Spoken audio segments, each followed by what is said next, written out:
हमारी आज की कहानी शुरू होती है एक छोटे से शहर अमरनगर से, जहां पर सब कुछ था सिवाय अमन के। लोगों का चैन लूट गया था। खतरनाक चमगादड़ों के खौफ ने, एक अजीब किस्म के चमगादड़ के नस्ल ने, जो दिन के वक्त घरों में घुसकर लोगों पर हमला करते हैं। इन उड़ती हुई मुसीबतों से तंग आकर शहर के मेयर तारकानाथ ने एक और इमरजेंसी मीटिंग बुलवाई, जिसमें लोग तारकानाथ से कहते हैं, तारकानाथ जी कुछ कीजिए, इन चमगादड़ों ने हमारा जीना मुश्किल कर दिया है। कल अचानक स्कूल पर आकर हमला करके सब बच्चों को डराते हैं। वहीं चमगादड़ घर के बाहर भी मंडरा रहे होते हैं। तभी तारकानाथ कहते हैं, पानी भी सर से ऊपर जा चुका है, पर कोई उपाय भी तो नहीं सूझ रहा है ना। तभी वहाँ कोई आता है और कहता है, उपाय है मेजर साहब, और कहता है, मैं ही हूँ जो आपको इन चमगादड़ों से छुटकारा दिलवा सकता हूँ, हमेशा हमेशा के लिए। तभी मेजर साहब कहते हैं, क्या करोगे तुम? जाल बिछाओगे, आग लगाओगे, या फिर कोई दवा का इस्तेमाल करोगे? सब आजमा चुके हैं भाई, हम सब आजमा चुके हैं। उन्हें आम तरीकों से मारना नामुमकिन है। तभी वह कहता है, मैं कोई आम इंसान नहीं हूँ और ना ही मेरा तरीका आम है। मैं उन्हें मारूंगा उनके तरीके से, संगीत से। उसके बाद वह अपनी बांसुरी निकालता है। तभी सभी लोग उसके ऊपर हंसते हैं। तभी वह कहता है, अगर मैंने इन चमगादड़ों को मार दिया तो मुझे क्या मिलेगा? तभी उनके कहने पर वह कहता है, मुझे 1 लाख चाहिए, जो कि वे लोग तैयार हो जाते हैं। उसके बाद वह कल सुबह फिर से आने के लिए कहता है, जो कि उसका नाम बीनू होता है। उसके बाद वह किसी ऊंचे टीले पर जाकर बैठता है और अपना बांसुरी बजाता है। उसके बांसुरी की धुन में इतनी बड़ी ताकत थी कि उसके धुन के कारण वे सभी चमगादड़ उड़ते हुए उसके पीछे पीछे आने लगते हैं। उसके बाद उन सभी चमगादड़ों को वह अपने साथ किसी नदी के किनारे ले जाता है और वह उन सभी चमगादड़ों को नदी के पानी में गिराकर मार देता है। उन सबको मारने के बाद वह मेयर साहब तारकानाथ के पास जाता है, जहां पर वे लोग उसका 1 लाख इनाम उसे देते हैं।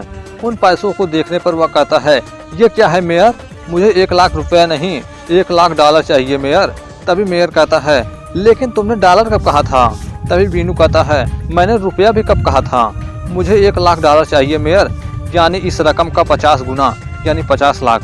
तभी मेयर कहता है, देखिए भाई, इतना पैसा हमारे पास नहीं है, यह तो सरासर बेईमानी है भाई। तभी बीनू कहता है, तुम्हें 1 लाख डॉलर तो देने ही पड़ेंगे, क्योंकि तुमने अभी बीनू की बांसुरी की ताकत देखी ही कहाँ है। उसके बाद वह 1 लाख नहीं लेता और वह वहाँ से चला जाता है। उसके बाद अगली सुबह वह कहता है, अमरनगर के लोगों, अब देखो बीनू अपने बीन से कैसे तुम्हारा पुंगी बजाता है। उसके बाद वह अपना बीन बजाना शुरू करता है और वह जैसे जैसे बीन बजाता है वैसे वैसे वहाँ की सारी लड़कियां सम्मोहित होकर उसके सम्मोहन में आ जाती हैं और वह खींची चली उसके पास जा रही होती हैं। उसके बीन की धुन में इतनी ताकत होती है कि गांव की सारी लड़कियां उसके पास पहुंच जाती हैं। उसके बाद बीनू उन सबको वहां से ले जाता है। उन सबको वहां से ले जाकर किसी कैद खाने में ले जाकर बंद कर देता है। उन सबको कैद खाने में बंद करने के बाद बीनू कहता है, अब इन सब की रिहाई के लिए 1 लाख डॉलर नहीं, 2 लाख डॉलर मांगूंगा। संगीत तो एक महान कला है। वहीं गांव के लोग मेयर साहब के पास गए होते हैं और एक आदमी कहता है, मेरी बेटी तो डोली से उठने वाली थी, उसके पहले न जाने वह कहाँ चली गई। और सभी लोग मेयर साहब से अपनी बेटियों को वापस लाने के लिए कहते हैं। तभी वहाँ बीनू आता है और कहता है, जो आदमी अपना वादा ही नहीं पूरा कर सकता वह तुम्हारे लिए क्या करेगा।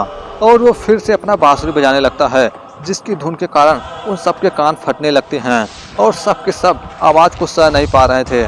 उसके बाद बीनू कहता है, कल शाम तक मुझे 2 लाख डॉलर चाहिए, वरना फिर समझ लेना क्या होगा। उसके बाद बीनू वहाँ से चला जाता है। अब उन्हें बीनू को 2 लाख डॉलर यानी 1 करोड़ देना होता है और वे इस बात से बहुत ही परेशान थे। तभी वे न्यूज़पेपर में विकराल को देखते हैं और वे बीनू से छुटकारा पाने के लिए विकराल को बुलाने का फैसला करते हैं। वहीं दूसरी तरफ विकराल किसी भूत का पीछा कर रहे होते हैं और कहते हैं, अरे रुक जाओ गोगा, 2 घंटे से भाग रहा हूँ, मेरा पेट्रोल भी खत्म हो जाएगा, रुक। तभी कुछ दूर जाने पर वह रुक जाता है। उसके बाद वह विकराल पर हमला करता है कि विकराल ही उस पर हमला कर देते हैं और अंत में विकराल उसे अपने जादुई शीशी में कैद कर लेते हैं। तभी विकराल को लिली का फोन आता है तो लिली बताती है कि आप कहाँ हो, आपके लिए अमरनगर से एक बहुत ही इम्पोर्टेंट लेटर आया है। उसके बाद विकराल लिली से मिलते हैं और उस लेटर को पढ़कर अमरनगर की सारी समस्या के बारे में जान लेते हैं। उसके बाद विकराल मेयर साहब से मिलते हैं, जो कि मेयर साहब अपनी बेटियों को बचाने के लिए विकराल से मदद मांगते हैं। जो कि विकराल के साथ गबरू भी आया होता है, जो कि मेयर साहब बताते हैं कि वह कल पैसा लेकर बुलाया है। जो कि विकराल मेयर साहब को 5 लाख रुपया लेकर उसके पास जाने के लिए कहते हैं। वहीं कमरे के बाहर विकराल की सारी बातें कोई सुन रहा होता है। उसके बाद वह शख्स बीनू से मिलने के लिए बीनू के पास जाता है। तभी बीनू उसे देखकर बांसुरी बजाने वाला होता है कि वह आदमी उसे रोकने के लिए कहता है और कहता है, मैं तुम्हारा दुश्मन नहीं, तुम्हारा दोस्त हूँ। मेरा नाम है तांत्रिक घूरा, जो काम करता हूँ पूरा। और वह कहता है, बीनू मैं तुम्हारी मदद कर सकता हूँ। तुम अपनी ताकत से इस शहर के भोले भाले लोगों को फंसा सकते हो, लेकिन तुम में इतनी दम नहीं कि तुम विकराल की ताकत का सामना कर सको। तुम्हें बता दो बीनू कि मेयर ने विकराल को बुलाया है तुमसे मुकाबला करने के लिए, लेकिन तुम्हें डरने की कोई जरूरत नहीं, क्योंकि तुम्हारे साथ तांत्रिक घूरा है। यह घूरा तुम्हें विकराल की ताकत से बचा लेगा। उसके लिए तुम्हें उन सारी की सारी कन्याओं को मेरे हवाले करना होगा जिन्हें तुमने कैद करके रखा है। मैं काली ताकतों के शहंशाह जार शाह का पुजारी हूँ। अगर मैं जार शाह को 10 कुंवारी कन्याओं की बलि दे दूँ तो वह मेरी ताकत को 100 गुना बढ़ा देंगे, 100 गुना। और मैं इस शहर का सबसे शक्तिशाली तांत्रिक बन जाऊंगा और इस अमर नगर पर मेरा राज होगा और इस अमर नगर का सारा खजाना मेरा होगा। और उस खजाने का आधा हिस्सा बीनू को देने के लिए वह तैयार हो जाता है। वहीं दूसरी तरफ विकराल, लिली और गबरू बीनू के आने का इंतजार कर रहे होते हैं।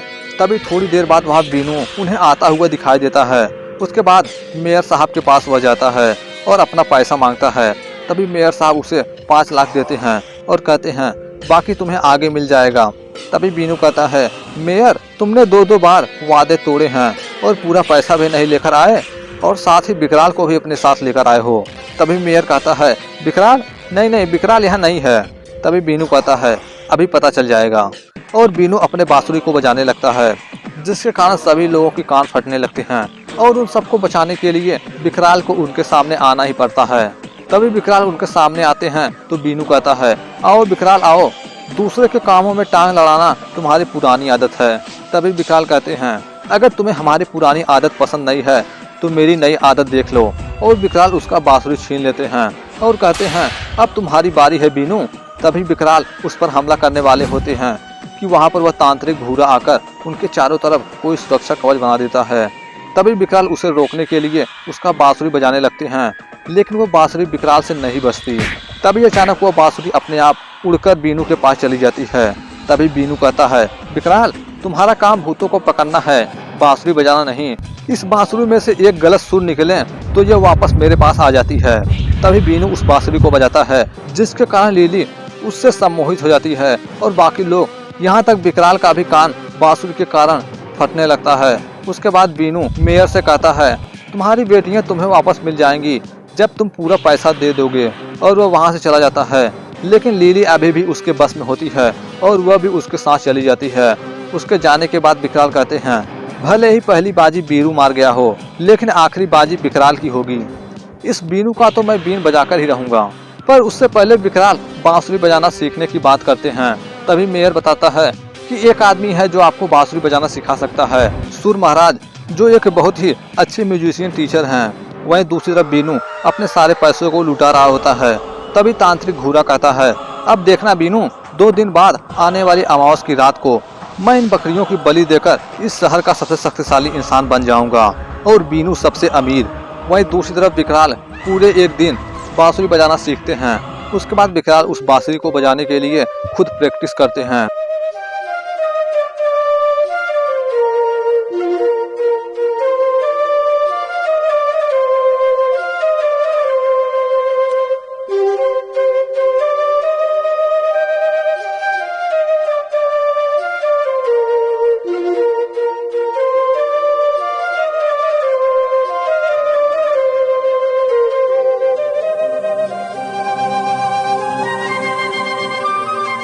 तभी उनके गुरु कहते हैं, यह तो कमाल हो गया विकराल, एक ही दिन में तुम इतने सुंदर बांसुरी बजाने लगे। उसके बाद उनके गुरु विकराल को एक बांसुरी भी देते हैं। विकराल के हाथ में बांसुरी देखकर गबरू हंसता है। वहीं गबरू हंस रहा होता है कि विकराल उसके पास जाते हैं और कहते हैं, क्या हुआ रे, बहुत हंसी आ रही थी तुमको। तभी गबरू कहता है, विकराल तुम बांसुरी के साथ बहुत ही अजीब दिखते हो, मैं तो कहता हूँ तुम्हें धोती कुर्ता भी पहन लेना चाहिए। तभी विकराल कहते हैं, अब हमें किसी भी तरह से बीनू के अड्डे को ढूंढना होगा, लेकिन अगर हम उसको अपने पास बुलाते हैं तो वह पूरी तैयारी के साथ आता है। अगर हम बिन बुलाए उसके पास पहुंच जाएं तो क्या पता हमारा काम भी हो सकता है। उसके बाद विकराल उसके घर पर जाते हैं, जहाँ पर उस लड़की की शादी होने वाली थी। वहाँ पहुँचने पर लड़की के पिताजी लड़की का एक झुमका लाकर विकराल को देते हैं। उसके बाद विकराल उसे गबरू को देते हैं और कहते हैं, इसे सूंघ, तुम बौने भूत सूंघकर पाताल में भी जा सकते हो ना, सूंघो और बताओ कि इसकी बेटी कहाँ है। उसके बाद गबरू उसे सूंघकर उन लड़कियों के ठिकाने पर विकराल को ले जाता है, जो कि आज ही अमावस की रात भी होती है। वहीं दूसरी तरफ वह तांत्रिक 10 लड़कियों की बलि देने की तैयारी कर रहा होता है।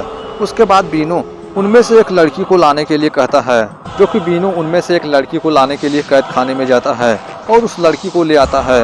और वहीं दूसरी तरफ गबरू और विकराल भी आ रहे होते हैं। वहां पहुंचकर देखते हैं तो वहां पर कुछ और ही प्रोग्राम चल रहा होता है। उसके बाद विकराल गबरू को तांत्रिक का ध्यान भटकाने के लिए कहते हैं और खुद उन लड़कियों को बचाने के लिए विकराल जाते हैं। लेकिन जाने से पहले विकराल अपने और गबरू के कानों में काटन डालने के लिए कहते हैं, ताकि बीनू की बांसुरी का असर उस पर ना हो। उसके बाद विकराल वहां से निकलते हैं। वहीं दूसरी तरफ वह तांत्रिक बलि का रस्म शुरू किया होता है कि वहां पर गबरू पहुंचता है। वहीं दूसरी तरफ विकराल उन लड़कियों को ढूंढ रहे होते हैं। काफी समय ढूंढने के बाद आखिरकार विकराल वहां पहुंच जाते हैं। उसके बाद विकराल उस कैद खाने का दरवाजा खोलते हैं।